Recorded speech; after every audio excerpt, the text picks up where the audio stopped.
Shalom Bapak Ibu Saudara. Perenungan firman Tuhan kita pada hari ini terambil dari Kejadian 23. Saya akan bacakan bagi setiap kita ayat yang pertama sampai ayatnya yang ke-9. Kejadian 23 dengan judul perikop Sarah mati dan dikuburkan. Sarah hidup 127 tahun lamanya. Itulah umur Sarah.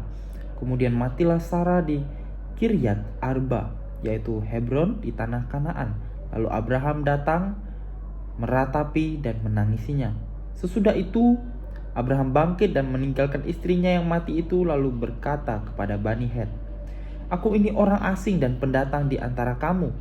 Berikanlah kiranya kuburan milik kepadaku di tanah kamu ini, supaya kiranya aku dapat mengantarkan dan menguburkan istriku yang mati itu." Bani Het menjawab kepada Abraham, "Dengarlah kepada kami, tuanku. Tuanku ini seorang raja agung di tengah-tengah kami. Jadi kuburkanlah istrimu yang mati itu dalam kuburan kami yang terpilih. Tidak akan ada seorang pun dari kami yang menolak menyediakan kuburannya bagimu untuk menguburkan istrimu yang mati itu." Kemudian bangunlah Abraham, lalu ia sujud kepada Bani Het, penduduk negeri itu, serta berkata kepada mereka, "Jika kamu setuju bahwa aku mengantarkan dan menguburkan istriku yang mati itu, maka dengarkanlah aku dan tolonglah mintakan dengan sangat kepada Efron bin Zohar, supaya ia memberikan kepadaku gua Makpelah miliknya itu yang terletak di ujung ladangnya. Baiklah, itu diberikannya kepadaku dengan harga penuh untuk menjadi kuburan milikku di tengah-tengah kamu." Bapak Ibu Saudara, perenungan firman Tuhan kita hari ini bertema gua Makpelah. Dari kisah ini Bapak Ibu Saudara, kita bisa melihat bagaimana Abraham dan Sarah saat itu mereka sudah tiba di tanah Kanaan, tanah yang sudah dijanjikan oleh Tuhan kepada Abraham serta keturunannya. Tetapi yang terjadi adalah tanah itu belum sepenuhnya milik Abraham.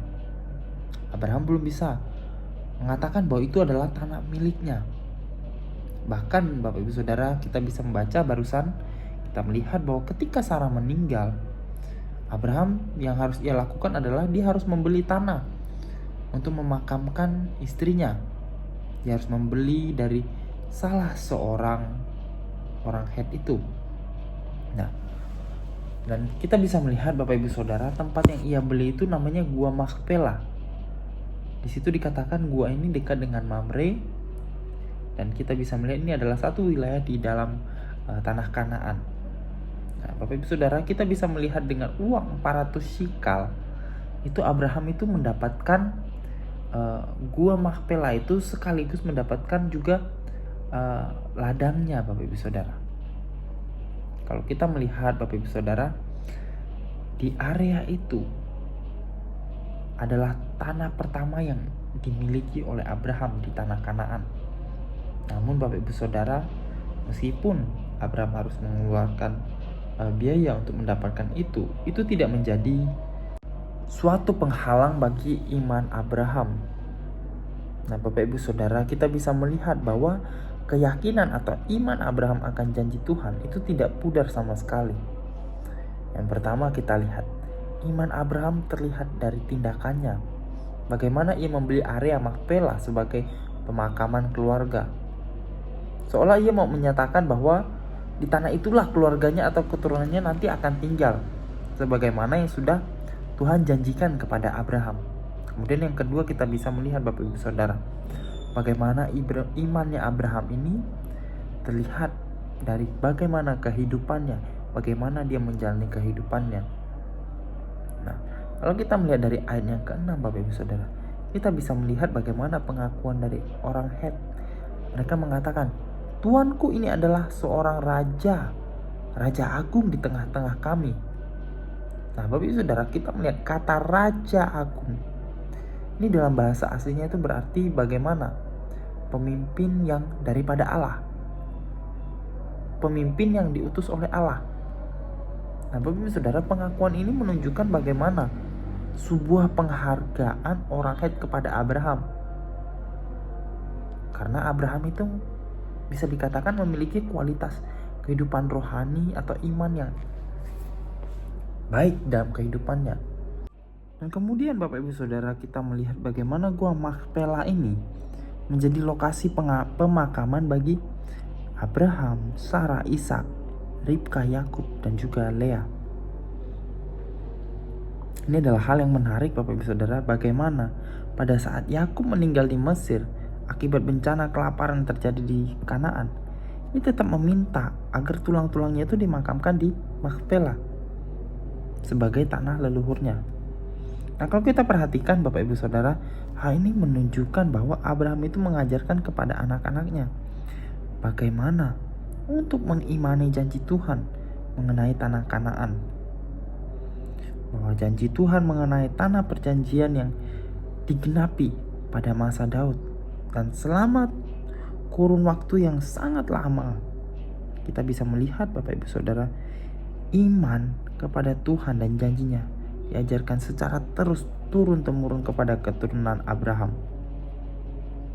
Nah Bapak Ibu Saudara, melalui perenungan ini, melalui firman Tuhan pada hari ini, kita dapat bersama-sama melihat, kita dapat bersama-sama belajar bahwa keteguhan iman kepada janji Tuhan itu akan sangat menolong kita di dalam kehidupan kita, di dalam kita berpengharapan kepada Tuhan, dan di dalam kita menjadi saksi di tengah-tengah dunia ini. Maka dari itu, iman yang kita miliki kepada Tuhan harus dengan sengaja diajarkan kepada keturunan kita, kepada anak, kepada cucu, dan juga keturunan-keturunan kita selanjutnya.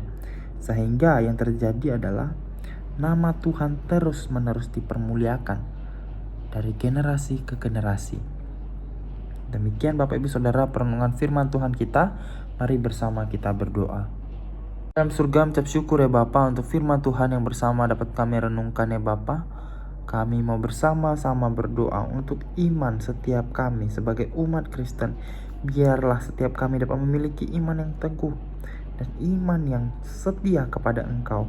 Meskipun di dalam kehidupan kami mengalami banyak sekali tantangan-tantangan kehidupan, mengalami banyak sekali pergumulan-pergumulan, tetapi biarlah apa yang kami lalui dapat kami lalui bersama-sama dengan Engkau.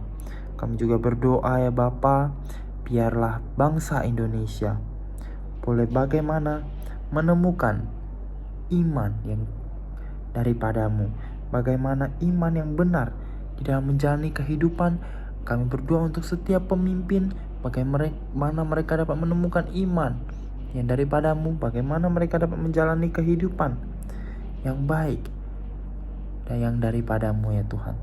Terima kasih ya Tuhan, di dalam nama Tuhan Yesus kami berdoa dan mengucap syukur. Haleluya, amin. Bapak Ibu Saudara, kita juga bersyukur pada hari ini kita bersama-sama ada dua saudari kita yang berulang tahun. Yang pertama adalah Teresia Debbie dan juga yang kedua adalah Vela Evangeline. Mari bersama-sama kita berdoa. Bapa dalam surga, bersyukur ya Bapa, hari ini ada kedua saudari kami yang tengah berbahagia, tengah berulang tahun ya Bapa. Biarlah Engkau yang senantiasa melihat kehidupan anak-anak-Mu bertumbuh di dalam iman bersama-sama dengan Engkau. Di dalam kehidupannya juga ya Bapa, kami berdoa untuk mereka ya Bapa. Biarlah Engkau yang senantiasa menyertai, Engkau yang senantiasa memimpin, menuntun kehidupan mereka.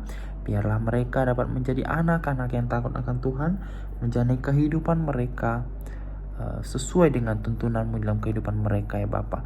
Kami juga berdoa untuk keluarga mereka ya Bapa. Apa yang mereka usahakan biarlah dapat sungguh-sungguh menjadi suatu kecukupan bagi keluarga mereka dan juga dapat menjadi berkat bagi orang-orang di sekitarnya ya Bapa. Terima kasih ya Tuhan, di dalam nama Tuhan Yesus kami berdoa dan mengucap syukur. Amin.